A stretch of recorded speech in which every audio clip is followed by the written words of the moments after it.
The sky over New Manila burned orange, not from a sunset, but from the plasma trails of dying satellites falling through the atmosphere. Commander Elena Reyes stood on the observation deck of the underground command bunker and watched the light show through a narrow slit of reinforced glass. Somewhere above her, in the black of space, the last visible fleet of Earth was dying. She had commanded the ESV Horizon Wolf for 6 years. Now she watched its sister ships burn from a hole in the ground. "Confirm status of the Wolf," she said without turning around. A young technician named Priya Shah looked up from her console, her face pale in the blue glow of the screen. "Still holding, Commander. Barely. Hull integrity at 40%. They've lost 3 of 6-point defense turrets." "And the Van Ecclesiastes?" "Gone, ma'am. 14 minutes ago." Elena closed her eyes for 1 second. Just one. She had known Captain A.N. Van since flight school on Luna. They had gotten drunk together the night before her first deployment, 22 years ago, laughing about how neither of them believed they would ever see real combat. The universe, it turned out, had a cruel sense of humor. "Understood," she said, and opened her eyes again. "Keep tracking. I want minute-by-minute updates on the Wolf." The bunker, buried 4 kilometers beneath the ruins of what used to be Quezon City, was one of 11 such command centers scattered across the globe. To the outside world, and more importantly, to the eyes of the alien fleet currently vaporizing Earth's visible defenses, this was simply Earth's last, desperate command post, a dying species making its final stand from a hole in the dirt. That was exactly what Command wanted them to believe. 2,000 kilometers above the planet, in the command bridge of the alien flagship Voranth the Ascendant, High Marshal Threxel Voranth watched the same battle unfold from the other side. His species, the Korathi, had crossed 11 light-years to reach this system, drawn by faint radio signals, decades old, and confirmed, upon arrival, by orbital scans that showed a young, fractured, technologically adolescent civilization. Humanity had seemed almost pitiable when the first Korathi scout ships arrived 8 months ago. A species still arguing over borders drawn on maps, still burning fossil fuels in some regions, still sending crewed missions to their own moon, as though it were an achievement. And yet, "Marshal," said his second, an officer named Deven Kaur, "the human vessel designated Horizon Wolf continues resistance. Should we commit the strike cruisers?" Threxel studied the tactical display floating above the command table, a lattice of light showing debris fields, weapon signatures, and the pulsing red marker of the one Earth ship still fighting. "No," Threxel said. "Let it burn slowly. I want the humans watching. I want every camera on that dying world pointed at their last warship as it falls. It will break something in them that no weapon could." He was not wrong to think this way. The Korathi had done this 11 times before, on 11 other worlds. Conquest was not simply about firepower. It was about narrative. A species that believed it had already lost would not fight as hard as one that believed victory was possible. Threxel had studied human history during the months of quiet surveillance before the invasion began, and he understood something about them that troubled him slightly.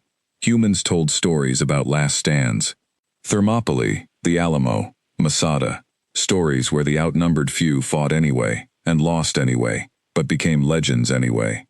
He did not want to give them a legend, he wanted to give them despair.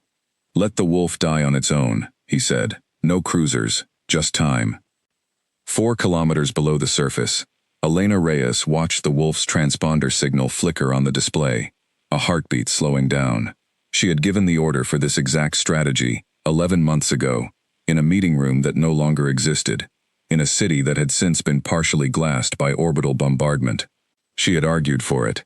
She had convinced the Joint Earth Command that the only way to survive an enemy with superior technology and overwhelming numbers was to let them believe they had already won.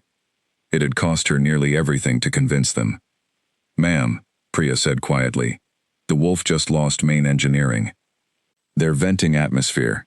"How many crew aboard?" 211, ma'am." Elena's jaw tightened. 211 people, most of them younger than she was. All of them volunteers, who had known exactly what this mission meant when they signed up. The Wolf had never been meant to win. It had been meant to be seen losing.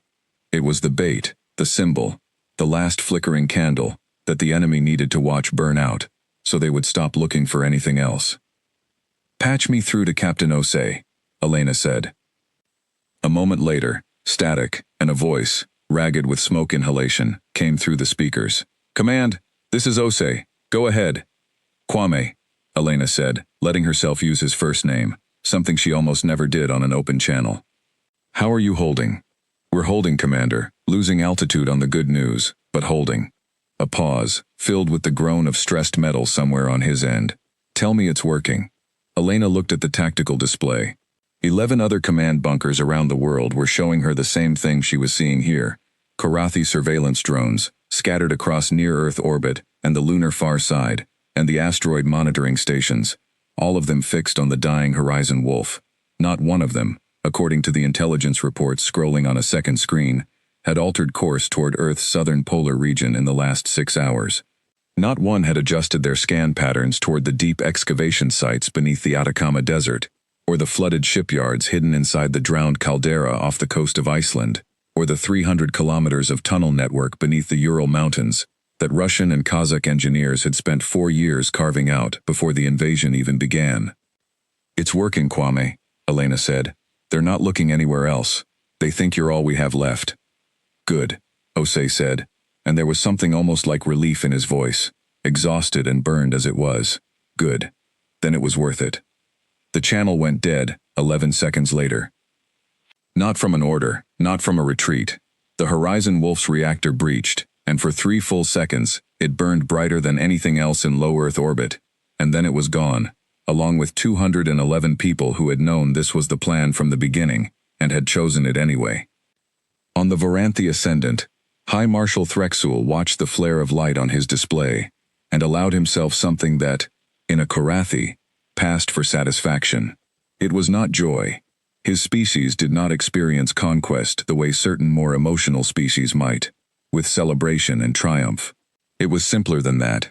It was the quiet settling of a problem that had, for 8 months, cost him more resources and more patience than any of the previous 11 worlds combined. That is the last of their organized naval assets, said Devenkor, reading from a data slate. Ground-based resistance remains in isolated pockets, primarily in mountainous and heavily forested terrain. Estimated full pacification within 4 to 6 months.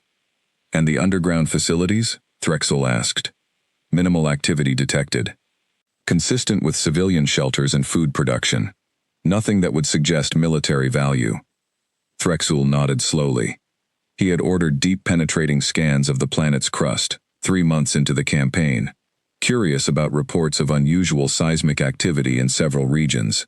The scans had returned ambiguous results, some heat signatures and mineral disturbances consistent with mining operations or geothermal projects, nothing that matched the signature of a shipyard.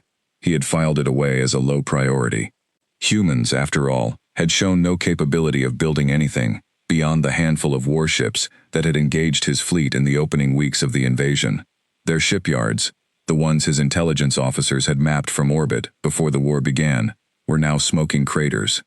Their remaining industrial capacity, according to every model his analysts had built, was insufficient to construct so much as a single new corvette, let alone anything capable of threatening his fleet.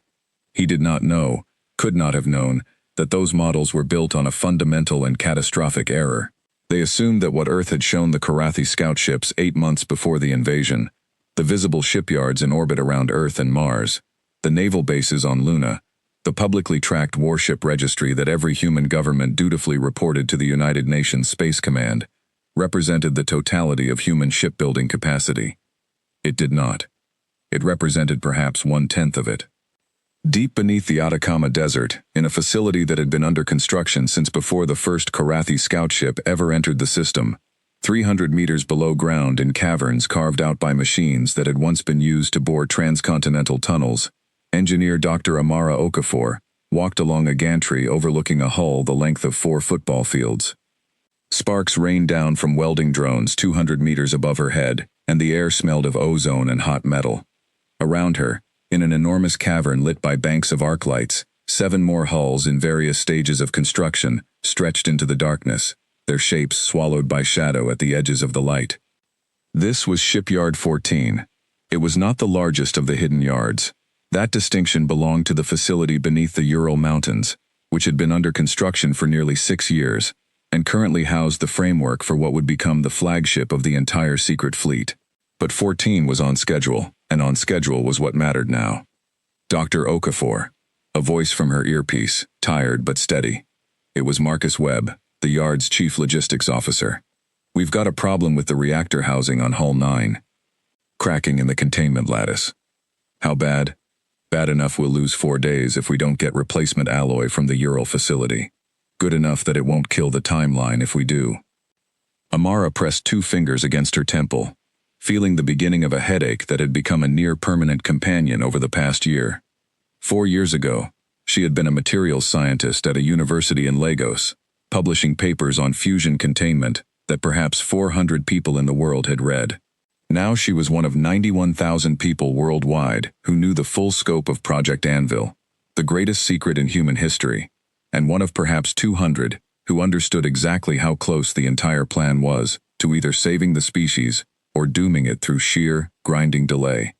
Get the transport scheduled, she said. And Marcus, keep it quiet. If a supply run between yards gets flagged by an alien satellite, we don't just lose 4 days, we lose the whole thing. Understood. She walked further along the gantry until she reached a viewing platform that looked out over the entire cavern floor. 8 hulls. In 6 months, there would be 60, spread across this facility alone.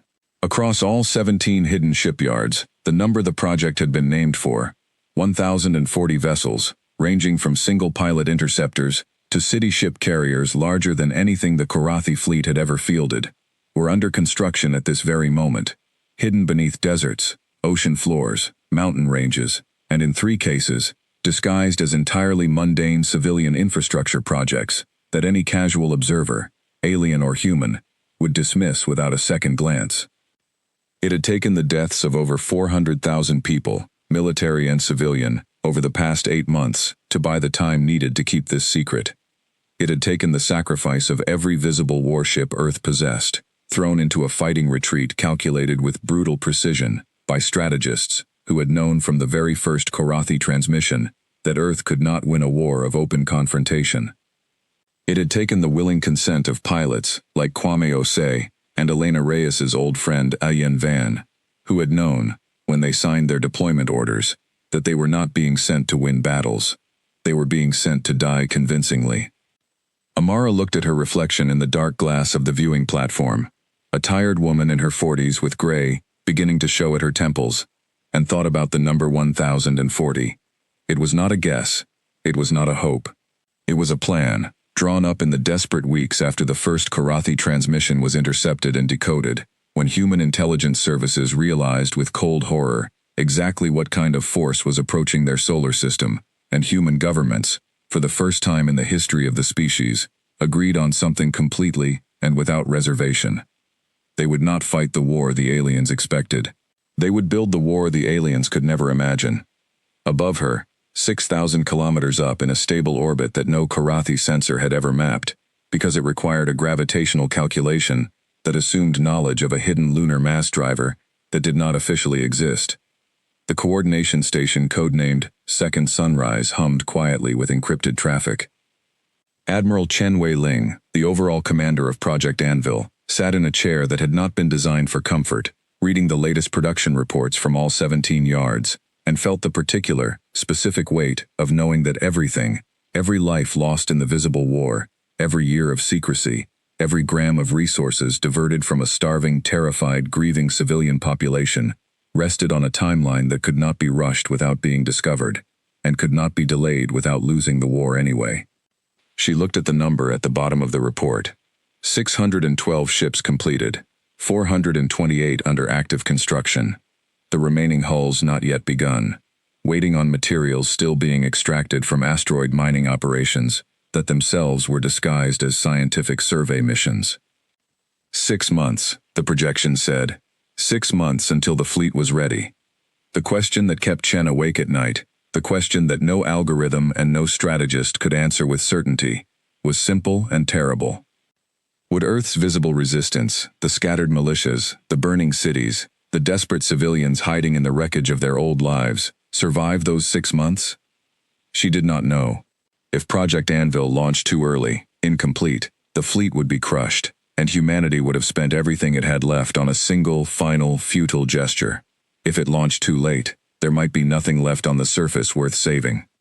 Somewhere in the darkness above Earth, the Karathi fleet continued its slow, methodical work of pacification, confident that the war was already won, confident that the smoking wreck of the Horizon Wolf represented the last gasp of a defeated species.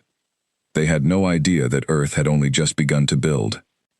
In the command bunker beneath Kazan City, Elena Reyes stared at the black screen where the Horizon Wolf's transponder signal had been, and allowed herself 30 seconds of grief before she turned back to the tactical display and the next set of orders waiting for her signature. Somewhere in that grief was also something else, something harder and colder and more determined, a feeling she had learned to carry alongside the loss, because carrying it alone would have broken her months ago. They think this is over, she thought. Let them think that. Let them believe it, right up until the moment they cannot believe anything ever again. Priya, she said, pull up the Anvil status report. I want to see where we stand. The technician's fingers moved across the console, and a new display bloomed to life, showing 17 glowing points scattered across a globe that, from orbit, would show nothing but desert, ocean, and mountain. 17 hidden shipyards, 1,040 ships, growing steadily, hull by hull, in the dark. Elena Reyes looked at the number and felt, for the first time in 8 months, something that was not quite hope, but was close enough to it that she could hold on to it for a little while longer. 6 months, she said quietly. We just need 6 months. Above her, unseen and unsuspecting, High Marshal Threxul Voranth turned his attention to the next phase of his campaign, already drafting his report to the Karathi High Council, already composing the words that would describe humanity as pacified, humanity as broken, humanity as one more world added to the long list of conquests behind him. He did not know yet how wrong he was. He would not know for 6 more months. By then, it would already be too late. 3 weeks after the Horizon Wolf burned in low orbit, the world above ground had changed in ways that even the people planning its salvation found hard to watch. Elena Reyes had not left the underground command complex in 11 days, she knew, because Priya Shah had started keeping track without being asked, marking the days on a small paper calendar taped beside her console, an old habit from a childhood spent in a house with no reliable power grid. Paper did not need batteries. Paper could not be hacked. In a war against an enemy who could read almost any electronic signal humanity produced, paper had become strangely precious again. They've moved into the Danube Basin, Priya said, sliding a data slate across the table toward Elena. Ground forces. Looks like they're setting up what they're calling administrative zones. Elena took the slate and scanned the report. Karathi ground forces were not numerous, not compared to the population of the territories they occupied, but they did not need to be. Their technology gave a single armored trooper the firepower of an entire 20th century infantry platoon, and their orbital superiority meant that any large gathering of human resistance fighters risked being spotted and bombarded before they could even organize a counterattack.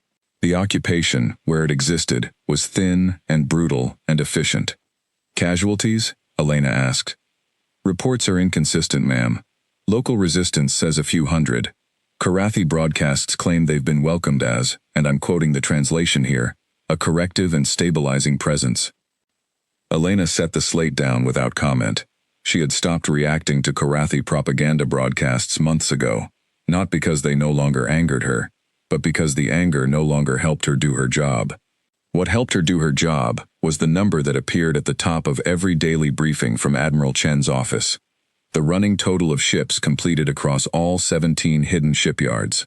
681, as of that morning. 359 still under construction. I want a call scheduled with Shipyard 6, she said. The Ural facility. I need to understand where they are on the flagship. Already on the schedule for 1400 hours, ma'am. Elena allowed herself a small, tired smile. Priya Shah was 26 years old and had been a graduate student in orbital mechanics before the invasion. She had lost both of her parents in the initial bombardment of Mumbai, along with an older brother who had been serving in the merchant marine when his ship was caught in open water during the first wave of Karathi strikes. She had arrived at the bunker 4 months into the war, hollow-eyed and silent, and had rebuilt herself, piece by piece, into one of the most reliable officers under Elena's command. Elena had seen this pattern repeat itself across the entire staff of the bunker, and across the reports she received from the other 10 command centers around the world. Grief, transformed by necessity into focus. It was not healthy. Elena knew that. But it was human, and it was working, and there was no time to address it any other way while the war continued. At 1400 hours, the secure channel to the Ural facility crackled to life, and the face of Dr. Amara Okafor's counterpart at Shipyard 6, a broad-shouldered engineer named Yevgeny Sorokin, appeared on the main screen. "Commander Reyes," he said, his English carrying a heavy accent but perfectly clear. "I hope you are calling with good news." "I'm calling to get some from you, Yevgeny," Elena said. "Where do we stand on the flagship?" Yevgeny's expression did not change, but something in his eyes did, the particular weariness of a man who had spent 6 years of his life inside a mountain building, something he was not sure would ever see daylight. "Reactor core installation complete as of yesterday. We are ahead of schedule on hull plating, behind on the weapons array by perhaps 2 weeks. The targeting computer is proving difficult. We are integrating a system that has never been built at this scale before. Can you make up the 2 weeks? Perhaps, if we do not sleep." A faint, humorless smile. "We have not been sleeping very much regardless, Commander." Elena nodded. She understood exactly what he meant. What's she being called? The flagship. The engineers have been calling her Prometheus.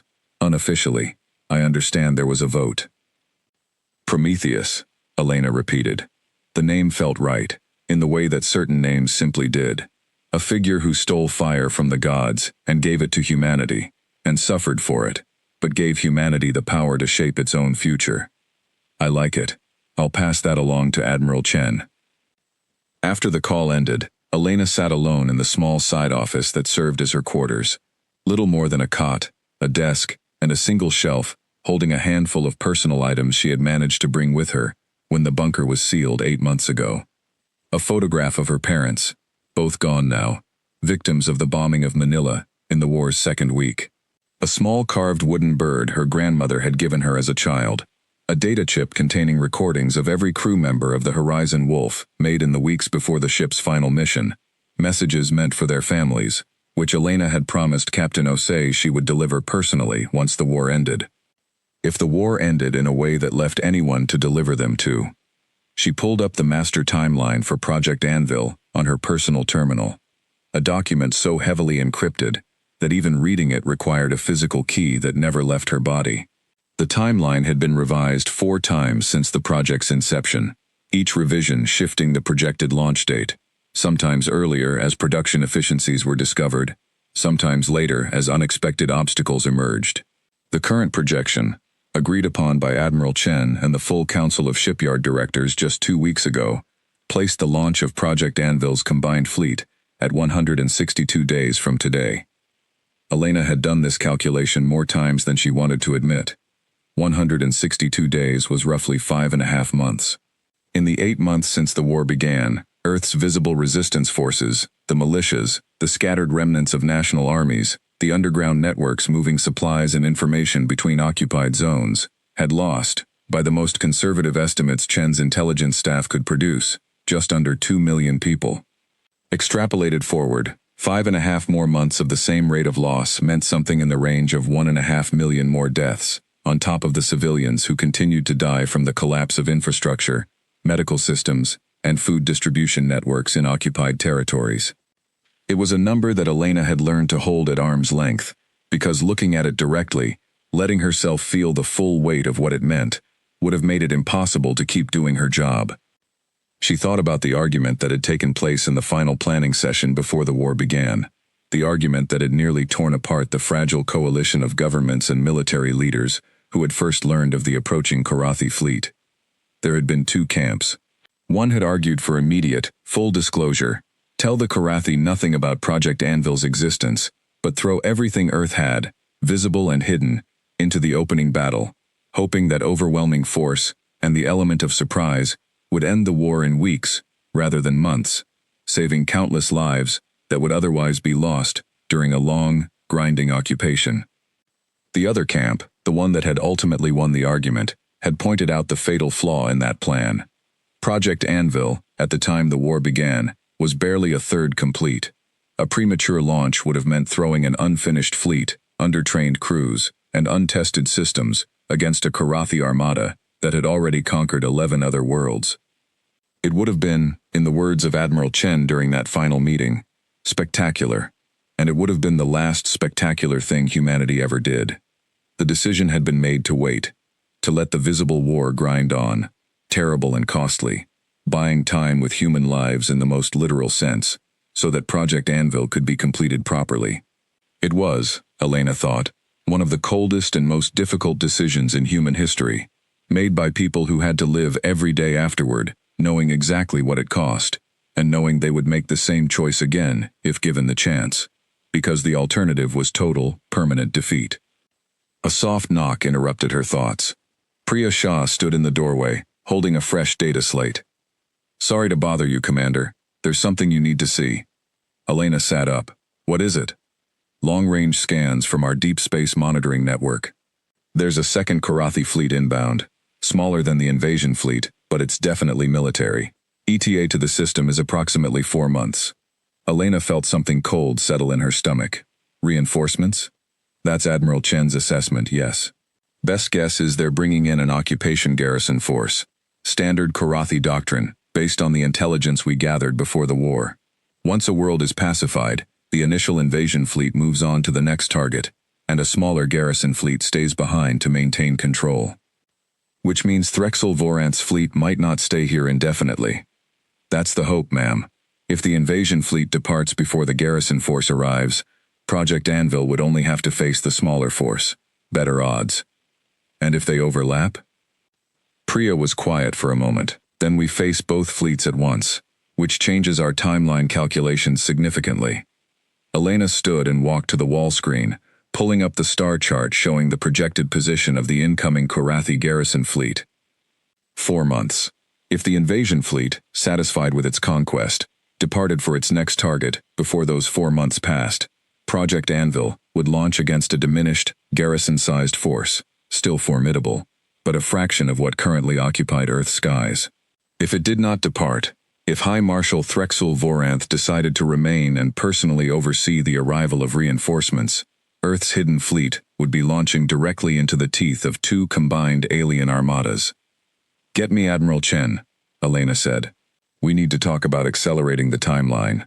6,000 kilometers above, aboard Second Sunrise, Admiral Chen Wei-Ling received the same intelligence report roughly 90 seconds before Elena's call came through, and had already begun the grim calculus of what acceleration would actually mean. "If we compress the timeline to 120 days, she said to her staff, gathered around the holographic display in the station's cramped command center, "we lose approximately 11% of planned production capacity.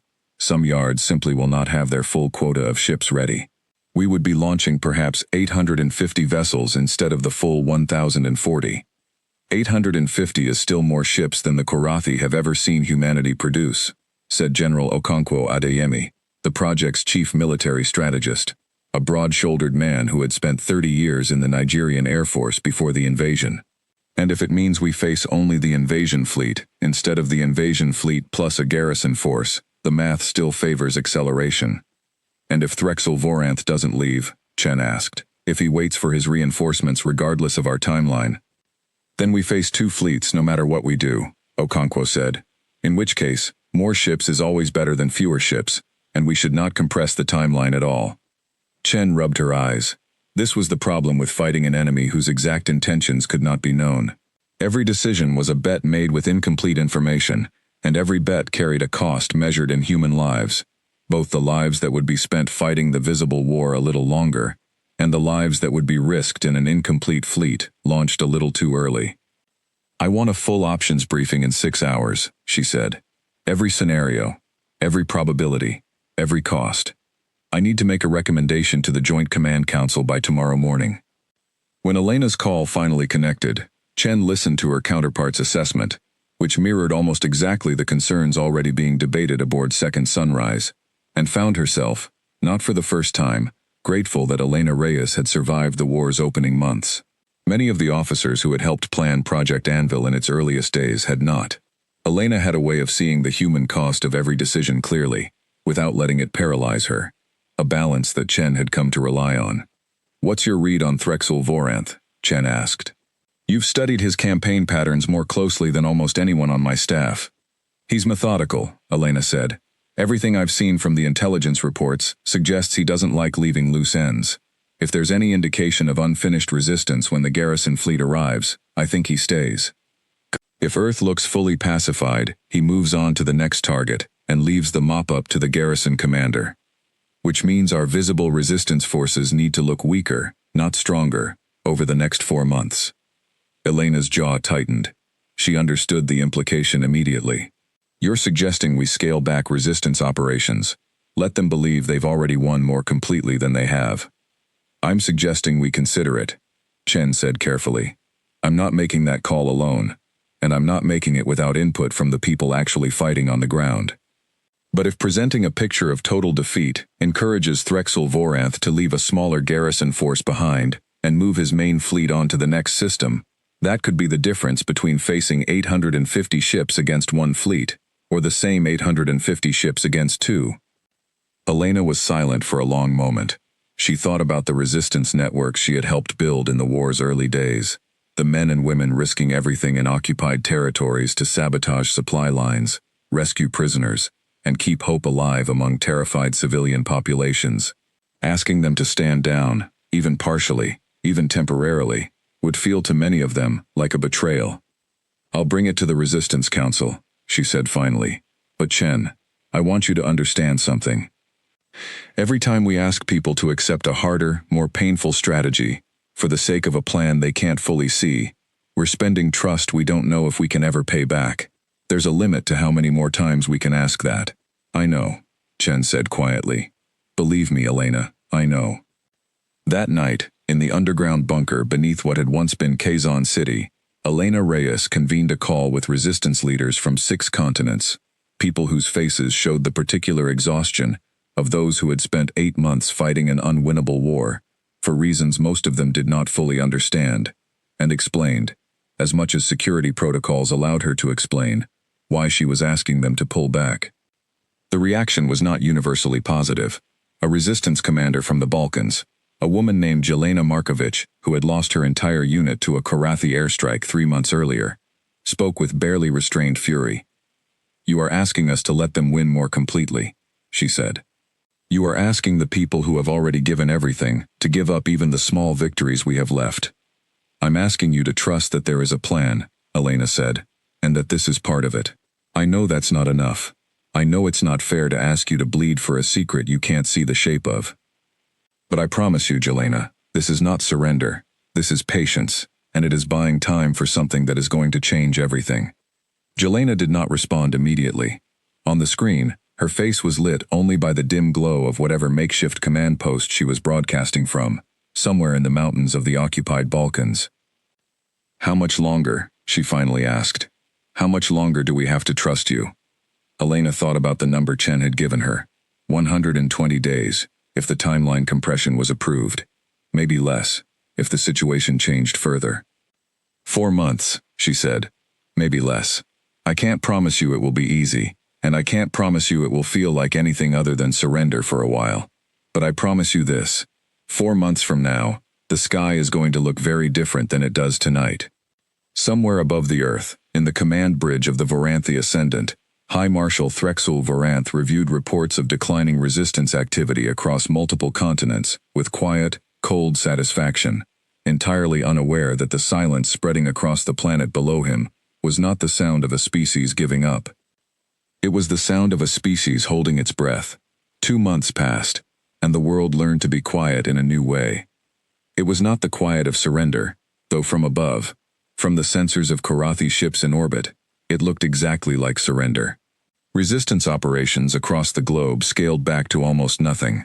Sabotage attacks that had once struck Karathi supply convoys twice a week now happened once a month, and only when success was nearly guaranteed. Underground broadcasts that had once carried defiant messages to occupied populations fell silent, replaced by nothing, or by carefully crafted messages of resignation designed specifically to be intercepted by Karathi communication monitors. High Marshal Threxel Voranth read the pacification reports with the closest thing to satisfaction his species allowed itself, and began drafting the recommendation that would define the rest of the war. "The primary objective has been achieved," he said, standing before the holographic star map on the bridge of the Voranthi Ascendant, addressing his senior staff. "Resistance activity across all monitored regions has declined by 81% over the past 60 days. Civilian populations show clear indicators of pacification. I am recommending to the High Council that the main invasion fleet depart for the Kesserine system within 30 days, leaving occupation and stabilization duties to the incoming garrison force." Deven Kaur, standing at his customary position beside the command table, allowed a flicker of something that might have been surprise to cross his features. "Marshal, this is earlier than the standard occupation timeline for a world of this population and industrial capacity." "Standard timelines assume standard resistance," Threxel said. "This species surrendered its capacity to fight in the opening months of the war. What remains is administrative work, not military work. I see no value in keeping a fleet of this size tethered to a pacified world when the Kesserine system remains uncontested." He did not mention, because it did not occur to him to consider, the possibility that the very efficiency of Earth's apparent collapse might itself be a form of deception. In 11 previous campaigns, across 11 worlds, resistance had always followed a predictable curve, fierce in the opening months, declining steadily as populations exhausted their capacity for organized defiance, sometimes flaring briefly in localized uprisings, before finally fading into the long, gray reality of occupation. Earth's curve matched this pattern closely enough that Threxel saw no reason to question it. What he did not know, could not have known, was that the curve had been engineered. Every data point feeding into his intelligence reports, every intercepted transmission, every satellite scan of civilian movement patterns, had been carefully shaped by a coordination effort spanning 11 command bunkers and involving the willing, painful cooperation of resistance networks on every continent. It was, in its own way, one of the largest coordinated deceptions in human history, and it was working exactly as intended. In the underground bunker beneath Kazan City, Elena Reyes received the intelligence summary confirming Threxel's recommendation to the High Council, with a mixture of relief and cold, clinical satisfaction. "If the recommendation is approved," Priya Shah said, reading from the intercepted communication logs, "the main invasion fleet departs within 30 days. That leaves only the incoming garrison force, currently projected to arrive in 58 days. "Which gives us a window," Elena said, studying the timeline projections on the wall display.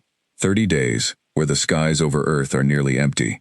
28 more days before the garrison fleet arrives to fill the gap. "Admiral Chen's staff is already running the numbers," Priya said. "If Project Anvil launches during that window, we'd be facing minimal opposition. A skeleton garrison presence at most." Elena felt something she had not allowed herself to feel in months, something close to hope, sharp and almost painful in its intensity. She had learned, over the course of this war, to be deeply suspicious of hope. It was a luxury that could cloud judgment at exactly the moments when clear judgment mattered most. But the window Priya was describing, 30 days of nearly empty skies, was real, and it represented an opportunity that Project Anvil's planners could not afford to ignore. She scheduled an emergency call with Admiral Chen within the hour. "The numbers are tempting," Chen admitted, once Elena had laid out the situation. "But I want to be very clear about what launching in this window would actually mean. Current fleet completion stands at 794 ships, with 246 still under construction. If we launch to catch this window, we launch with what we have, not the full 1,040. 794 ships, against an empty sky, is a very different equation than 794 ships against a fully reinforced Karathi presence," Elena said. "I know, and that's exactly why this decision can't be made quickly, or by me alone." Chen paused, and Elena could see the weight of the decision settling visibly on her shoulders, even through the low-resolution video feed. "I've called a full council session. Every shipyard director, every regional command lead, every surviving member of the original Joint Command Council. We meet in 6 hours. The council session that followed was, by Elena's later recollection, one of the most difficult conversations of the entire war. 41 people, scattered across 17 shipyards, 11 command bunkers, and the second Sunrise Coordination Station, connected via a communication network so heavily encrypted that a single session consumed more computational security resources than an entire month of normal operations, argued for nearly 5 hours over a single question. Launch early with an incomplete fleet into a window of minimal resistance, or wait for full completion and risk facing both the departing invasion fleet's rearguard and the arriving garrison force simultaneously.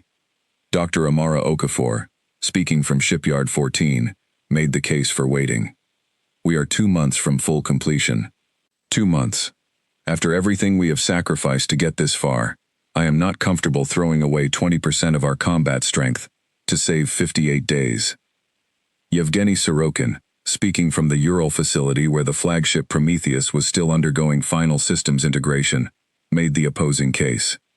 The window Marshal Voranth is creating for us may never come again. If his fleet remains in system past this window, if the High Council rejects his recommendation to depart, we may face a fully reinforced enemy for the rest of this war. I would rather fight 794 ships against an empty sky than 1,040 ships against 2 fleets. General Okonkwo Adeyemi, whose military judgment carried particular weight in these discussions, offered a middle path that ultimately shaped the Council's final decision. We do not have to choose between these two extremes. Prometheus is not yet ready, regardless of which timeline we select. Her weapons integration will not be complete for at least 3 more weeks. I propose we use those 3 weeks to accelerate production wherever possible, bringing as many additional hulls to combat readiness as we can, and launch the moment Prometheus herself is ready, whether that falls inside the window or just at its edge. We commit to the earliest responsible launch date, rather than an arbitrary one. The Council voted, and the decision was made.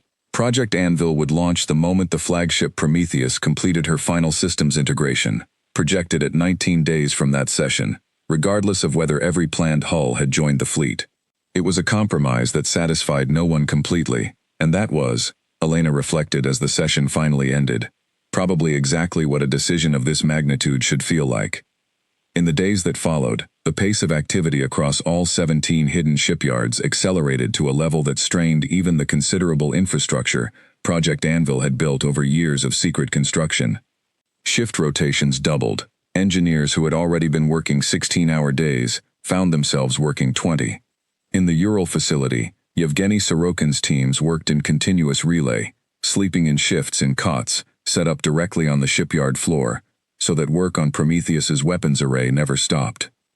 Elena Reyes spent those 19 days in a state of focused, almost meditative intensity, coordinating between Chen's staff aboard Second Sunrise, the resistance networks maintaining their careful, engineered silence across occupied territories, and the constant stream of intelligence updates tracking the departure preparations of the Korathi invasion fleet. On the 11th day, the High Council of the Korathi Empire, a body Earth's intelligence services had never directly observed, but whose decisions could be inferred from changes in fleet movement patterns, approved High Marshal Threxel Voranth's recommendation. The main invasion fleet would depart for the Kesserine system in 19 days, precisely the same day Yevgeny Sorokin's team projected Prometheus would be ready for launch. That's either an extraordinary coincidence, Priya Shah said, staring at the timeline overlay on the command bunker's main display, or the universe has a sense of humor.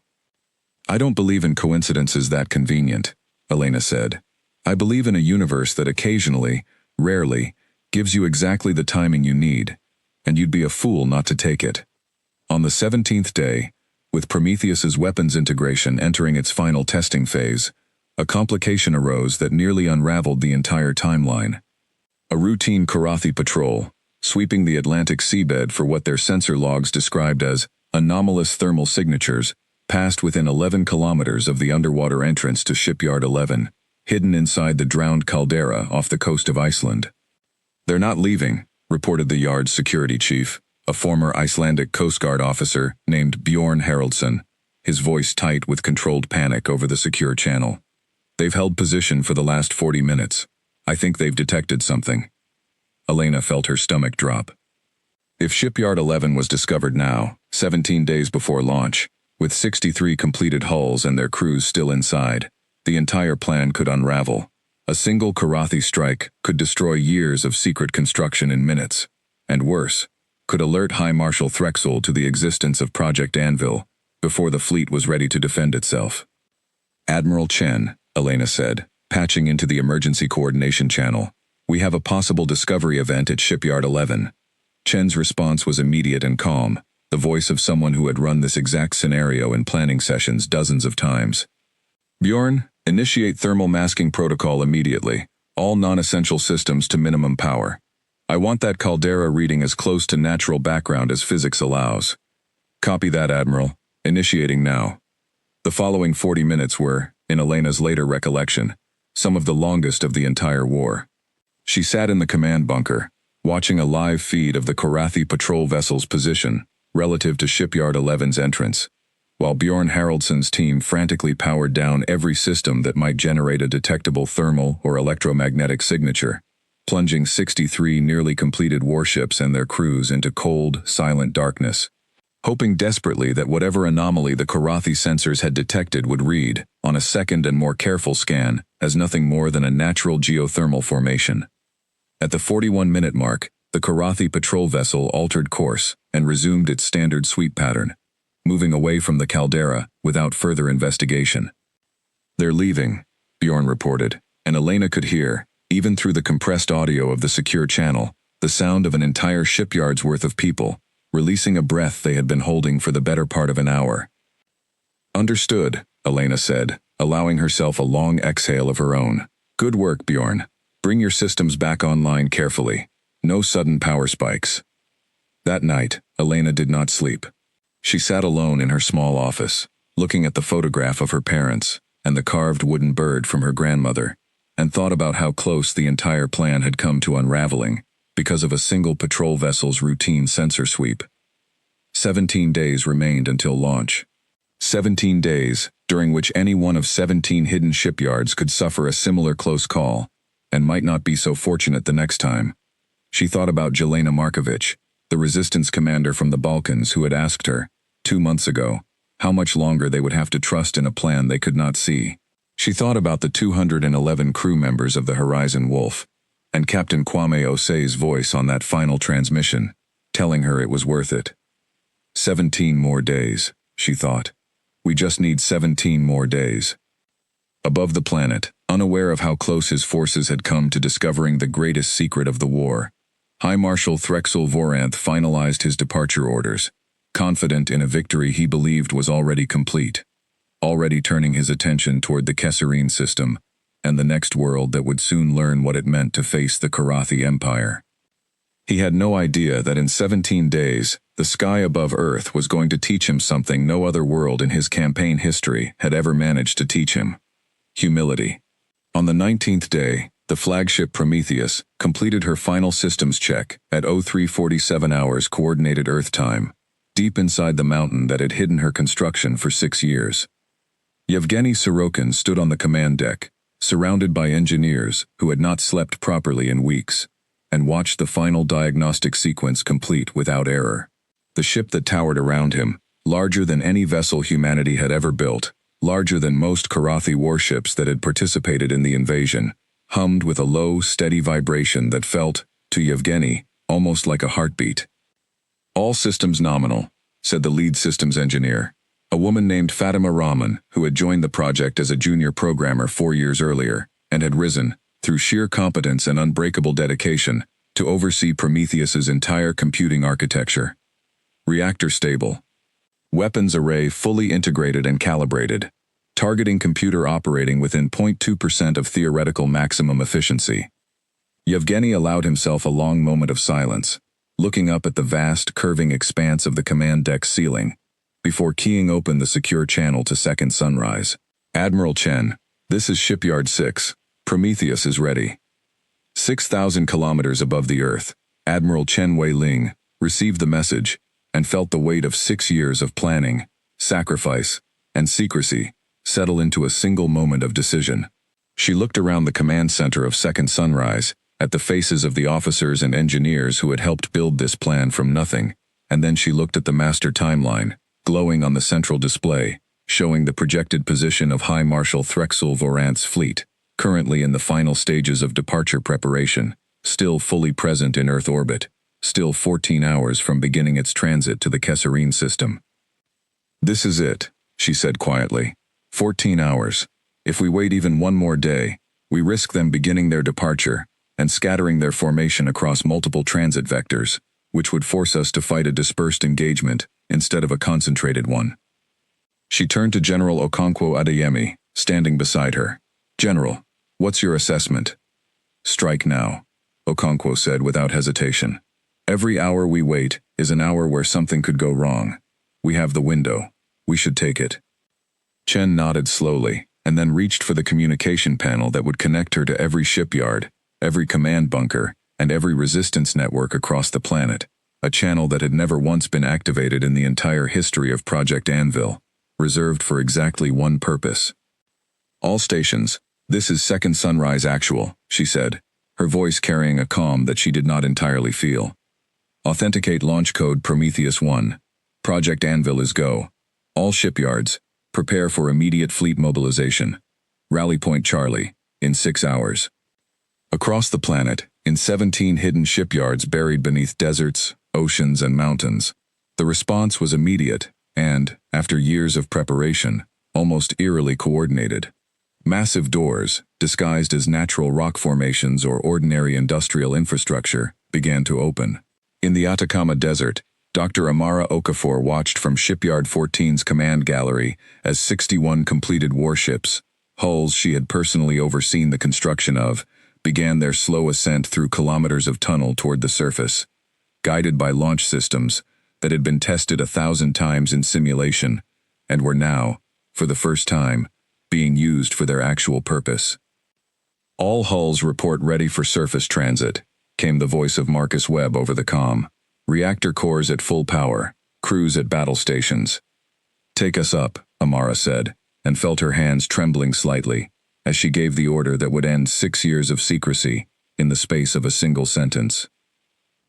In the underground bunker beneath Kazon City, Elena Reyes watched the master tactical display as similar scenes played out across the globe, 17 separate streams of warships converging toward a single rally point in high orbit, more ships emerging from the surface of the Earth in the span of 6 hours than had been visibly constructed by the entire human species in the previous 50 years combined.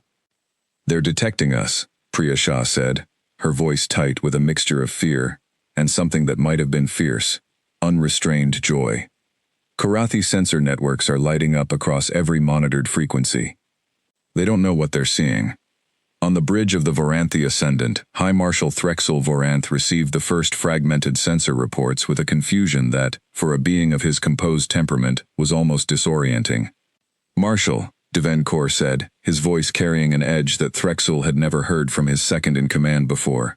"We are detecting multiple large vessel signatures emerging from the planet's surface, origin points across all 7 continents, and multiple ocean regions. Preliminary count exceeds 700 vessels, and the number is still climbing." Threxel stared at the tactical display, watching as the star map, which had shown a pacified, nearly empty world for the past 2 months, filled rapidly with hundreds, then hundreds more, glowing markers representing ships whose existence his intelligence services had assured him was impossible. "That is not possible," he said, and for the first time in the entire campaign, his voice carried something other than absolute confidence. "Our scans confirmed this species' industrial capacity was insufficient to construct vessels of this size and number. Where did these ships come from?" "Marshal," Deven said, and now there was no mistaking the tension in his voice. "Vessel count has passed 1,000. The largest signature, designation unknown, is significantly larger than any vessel in our own fleet." Threxel Voranth had conquered 11 worlds. He had watched species surrender, species fight to the last breath, species scatter into hiding in the wilderness of their own planets. He had never, in his entire career, watched a supposedly defeated enemy reveal an entire second fleet, built in complete secrecy, larger and more numerous than the force he had brought to conquer them. "Recall all ground forces to orbital defense positions," he said, his composure returning through sheer discipline, even as the scale of what was happening settled over him like a physical weight. All combat vessels to battle stations. I want a full tactical assessment within 5 minutes. But 5 minutes, it turned out, was not nearly enough time. Aboard Prometheus, now rising through the upper atmosphere at the head of a formation that stretched for hundreds of kilometers in every direction, Yevgeny Sorokin stood on the command deck beside Fatima Rahman and watched the tactical display fill with the full scope of the assembled human fleet. 912 ships, the final total after the last of the compressed timeline production runs had been completed, arranged in a formation that had been designed and refined over years of simulation, war-gamed against every scenario Earth strategists could imagine the Karathi fleet presenting. All fleet elements report ready, Fatima said. We are go for engagement. Yevgeny looked at the tactical display one final time, at the massive gathering of humanity's hidden strength, built in secret, in darkness, at a cost that could never fully be counted, and thought about every person who had died in the visible war over the past 8 months, so that this moment could exist. Captain Kwame Osei, and the crew of the Horizon Wolf, Ayen Van, and the crew of the Van Ecclesiastes, hundreds of thousands of civilians in occupied territories, resistance fighters who had died in small, desperate skirmishes, designed to convince the enemy that Earth had nothing left to fight with.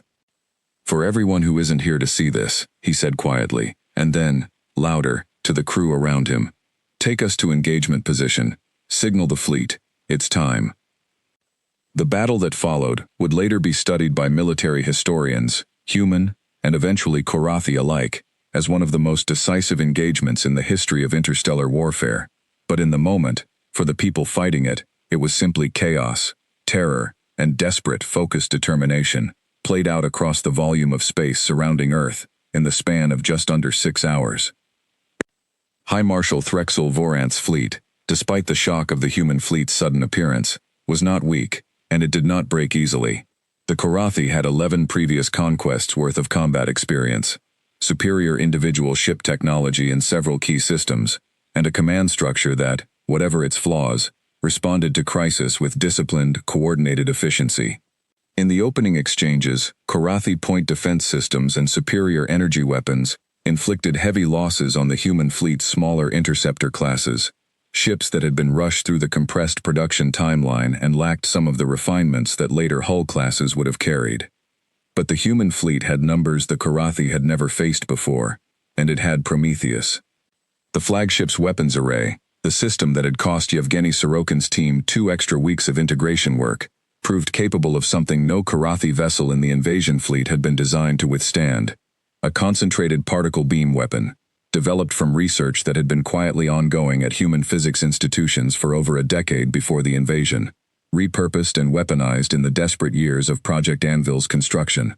In the battle's second hour, Prometheus's main weapon struck the Karathi cruiser, Venkor, was personally overseeing a defensive maneuver aboard, cutting through shielding that Karathi engineers had considered effectively impenetrable, and reducing the vessel to debris in a single, catastrophic strike. "Marshal," came the voice of a junior officer, badly shaken, over the Voranthi Ascendant's internal comm. "We have lost contact with Second Fleet Element. Commander Kor's vessel is destroyed." Threxel Voranth stood on the bridge of his flagship and watched, for the first time in his long career, the shape of a battle turning irrevocably against him. The human fleet, though taking losses of its own, losses that Elena Reyes and Amara Okafor and Admiral Chen would grieve for the rest of their lives, continued to press its numerical and, in critical systems, technological advantage, driving deeper into the Karathi formation, with a coordinated ferocity that no amount of individual Karathi ship superiority could fully counter. In the underground bunker beneath Kazan City, Elena Reyes watched the tactical display with her hands clenched so tightly around the edge of her console that her knuckles had gone white, tracking the battle's progress through a constant stream of encrypted updates from Second Sunrise and from the fleet itself. "We're losing the Meridian and the Osei," Priya Shah reported, her voice cracking slightly on the second name, a ship that had been named, at Elena's own insistence, in honor of Captain Kwame Osei and the crew of the Horizon Wolf. "Heavy damage across the northern formation." Elena closed her eyes for 1 second, just one, the same way she had 8 months ago, when the Horizon Wolf's transponder signal had gone dark, and then opened them again, because the battle was not over, and there was still work to do. What's Prometheus's status? Holding. Taking damage, but holding. She's pushing directly toward the Voranthi Ascendant. On the bridge of the Voranthi Ascendant, High Marshal Threxel Voranth watched the massive human flagship, the ship his own intelligence services had insisted could not exist, closing steadily through the wreckage of his fleet's outer formations, and understood, with the cold clarity of a commander who had spent his entire career studying the patterns of victory and defeat, that this battle, and perhaps this entire campaign, was already lost. "Marshal," said his tactical officer, "shall we begin withdrawal procedures?"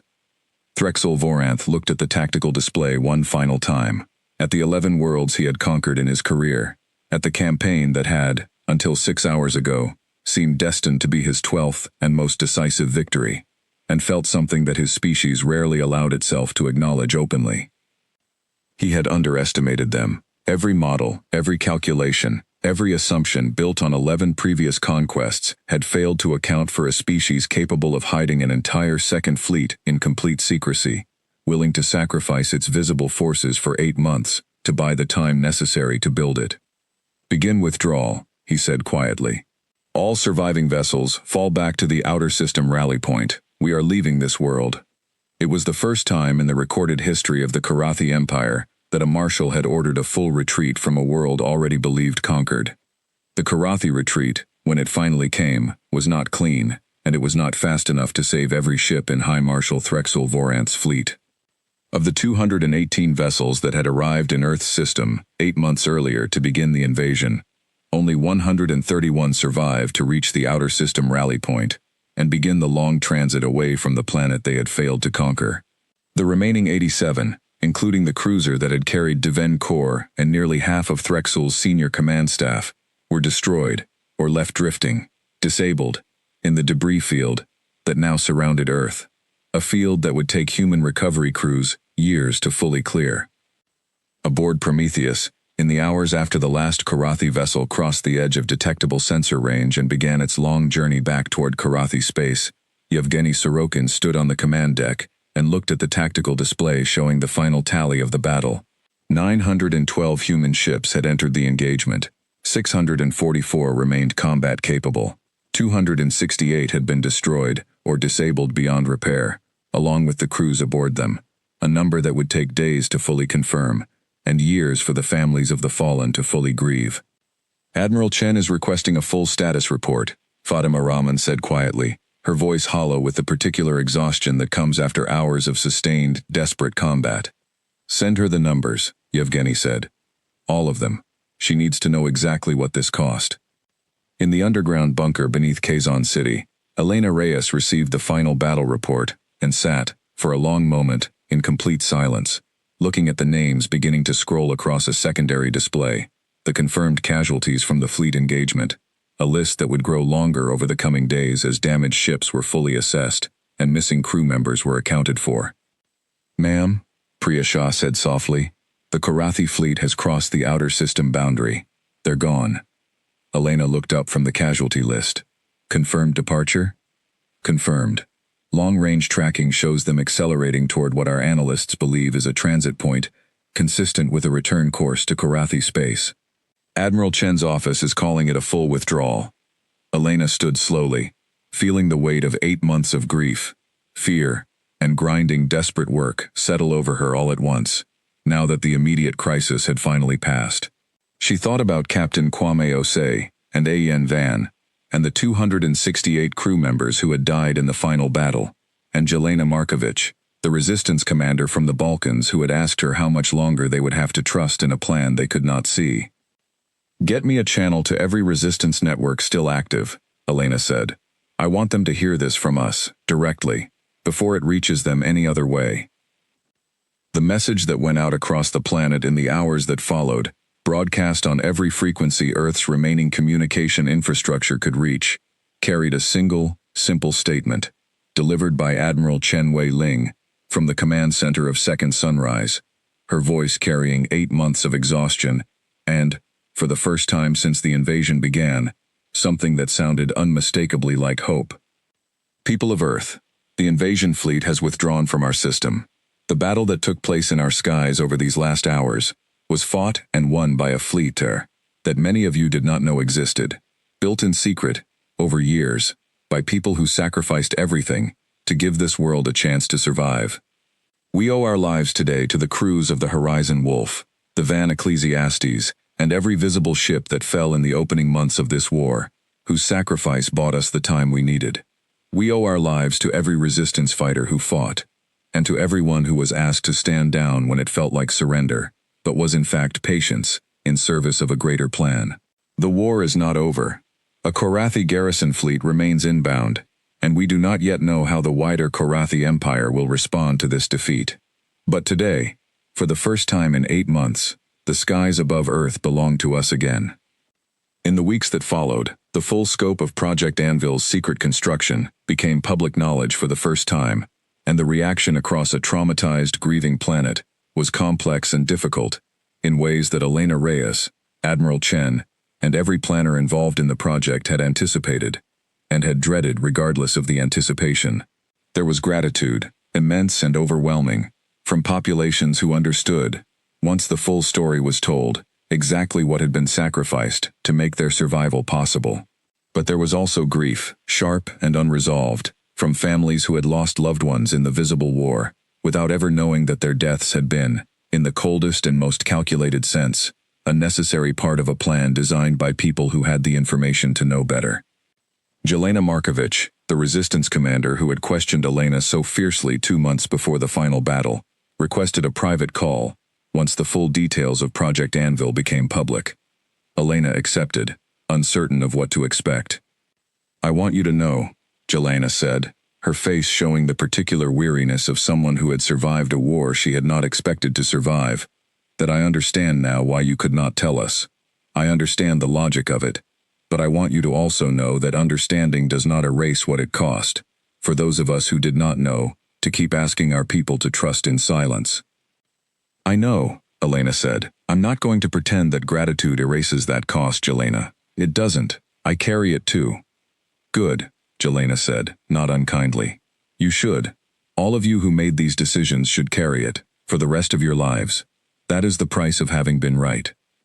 Elena thought about those words often in the months that followed, as Earth began the long, difficult process of rebuilding, of accounting for the dead, of preparing for the incoming Korathi garrison fleet, which arrived 4 weeks after the invasion fleet's withdrawal, to find not the pacified world its commanders expected, but a system defended by a fleet of 644 combat-ready warships, freshly reinforced by continued production from the 17 shipyards, which had not stopped their work, simply because the first battle had been won.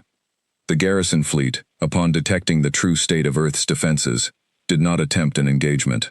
It withdrew without firing a shot, its commander apparently unwilling to repeat the catastrophic misjudgment that had cost High Marshal Threxel Voranth more than a third of his invasion force. High Marshal Threxel Voranth himself survived the retreat from Earth, though his career, and his standing within the Korathi military hierarchy, did not survive it intact.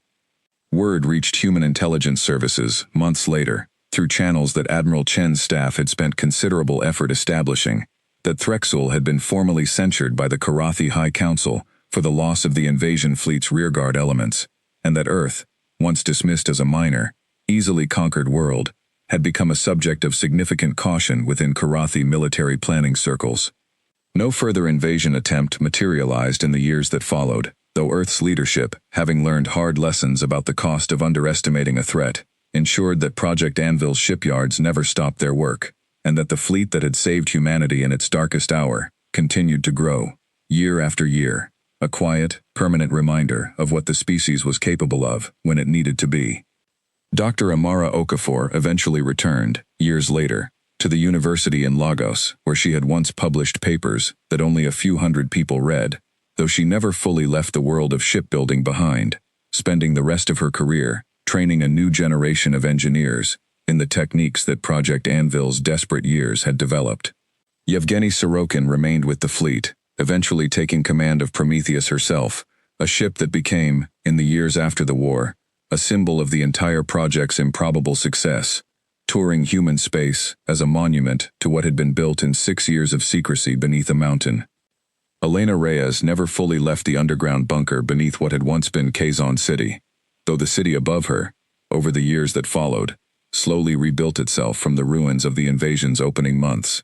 She kept, on the shelf in the small office that had once been her wartime quarters, the data chip containing the final messages of the Horizon Wolf's crew, and she made good, eventually, on her promise to Captain Kwame Osei, personally delivering each recorded message to the surviving families, one by one, over the course of the following year, carrying with her each time a story of sacrifice that history would remember as one of the turning points in the survival of the human species.